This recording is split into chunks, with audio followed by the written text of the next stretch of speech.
అడవిలో గాడిద పులి మధ్య చిన్న వాదన మొదలైంది. గాడిద చెప్పింది గడ్డి నీలం రంగులో ఉంటుంది అని. పులి చెప్పింది కాదు, గడ్డి ఆకుపచ్చ రంగులో ఉంటుంది అని. గాడిద కాదు కాదు, గడ్డి నీలం రంగులో ఉంటుందని గాడిద చెప్పింది. పులి కూడా మరలా కాదు కాదు, గడ్డి ఆకుపచ్చ రంగులోనే ఉంటుంది. ఇద్దరి మధ్య వాదన పెరిగిపోయింది.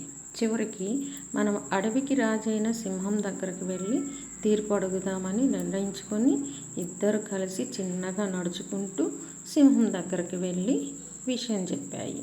అంతా విన్న సింహం పులికి 1 వారం రోజుల పాటు ఎవరితోనూ మాట్లాడకూడదని శిక్ష విధించింది.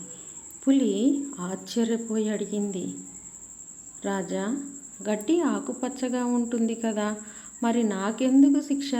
అప్పుడు సింహం నవ్వుతూ చెప్పింది, గడ్డి ఆకుపచ్చ రంగులో ఉంటుందని అందరికీ తెలుసు. నీకు శిక్ష పడింది గడ్డి రంగు గురించి కాదు, ఒక తెలివైన పులివై ఉండి అర్థం చేసుకోలేని మూర్ఖుడైన గాడిదతో వాదన పెట్టుకున్నందుకు. అందుకు నీకు శిక్ష పడింది. ఈ కథలో నీతి: మూర్ఖులతో వాదించి గెలవటం కంటే మౌనంగా పక్కకు తప్పుకోవటం నిజమైన విజయం సాధించినట్లు.